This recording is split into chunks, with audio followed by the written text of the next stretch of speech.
I'm Ed Kelly, editor of the Oklahoman. To tell us about this historic day in our nation's history are our DC All-Stars, Chris Casteel, chief of the Oklahoman's Washington Bureau, and Mark Green, national editorial writer for the Oklahoman. Both men are frequent contributors here on News OK TV.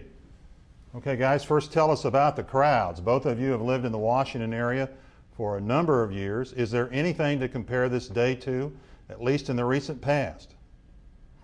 Well, I'm not sure there is. And I spent most of my time at kind of the west end of the mall, down toward the Lincoln, the Washington Monument, Lincoln Memorial, and the crowd was filling in around there. They had jumbotrons everywhere, of course, so there were huge pockets around those big screens so people could watch. People that had really no hope of getting anywhere close to the Capitol building. Right. And it was just an unbelievable crowd. The variances of ages, the enthusiasm, people with flags, people with small children, older people. I've never seen anything quite like it. And I had to circle back around the kind of the security zone to get back to the main office, and there were people just streaming down from the north side of town down the street. The streets are turned into basically pedestrian walkways, and 19th Street, which is the street I used to get back to the office, was just filled with people from curb to curb. So it was an unbelievable crowd. It really was thick. I mean, there are days like 4th of July and other events that are down here where there are just one heck of a lot of people. But today it was just so thick everywhere, and so early. At 5:15 outside of our office here, about 6 blocks from the National Mall, right.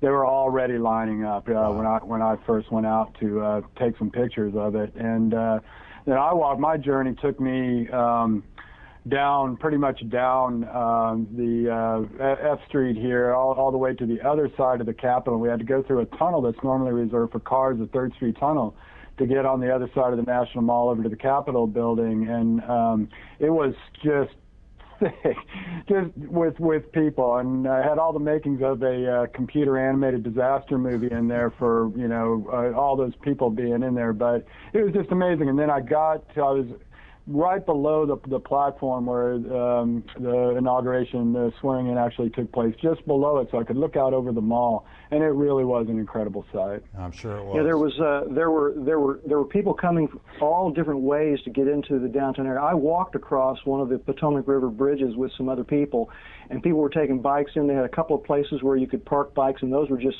filled with bicycles and other contrivances. So people were taking all different modes to get into the city today, and it looks like they were treated. It was a great day for something like this. Yeah, I didn't see anything. I didn't see anything go wrong.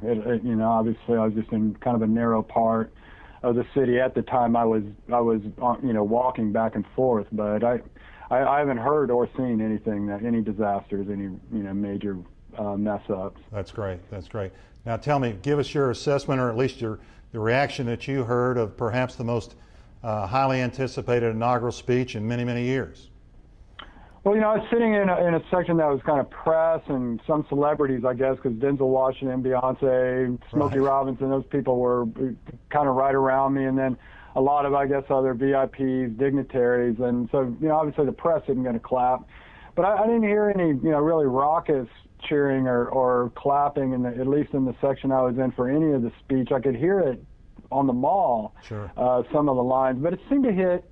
It seemed to hit all of the themes that he's been talking about. Some on the campaign, some since he's been elected. I didn't think it hit any of them, in any memorable way, at least to me. I walked away wondering, what was the takeaway line from that, and really couldn't come up with one. But there were some moving moments in it, and talking about obviously the promise of America that allows the son of this Kenyan immigrant to become president. But I thought there was kind of some dramatic stuff about the economy in this country. Maybe that even bordered on hyperbole, but everybody will judge it in their own way. Yeah. Obama has a real gift for public speaking. We all know that by now. Even in an open air situation like today, he can fill the space. He knows how to deliver speech, and even if, as Chris says, the speech lacked, do what you can for your country line, or fear. We only have fear to fear, or something like that. Right. If it lacked a line like that, it still had a lot of emotion and a lot of power behind it. Maybe one of the things that kind of stole away from today's speech, if anything, was the fact that he has been talking a lot since he was elected. It seems like this transition has been more filled with the president-elect making appearances and giving statements and making speeches, even though he's trying not to step all over the existing president. Still, Barack Obama's been talking a lot, so maybe there just really wasn't anything else left to say today other than the themes that Chris outlined. Okay, Chris, Mark, good job. Thanks very much.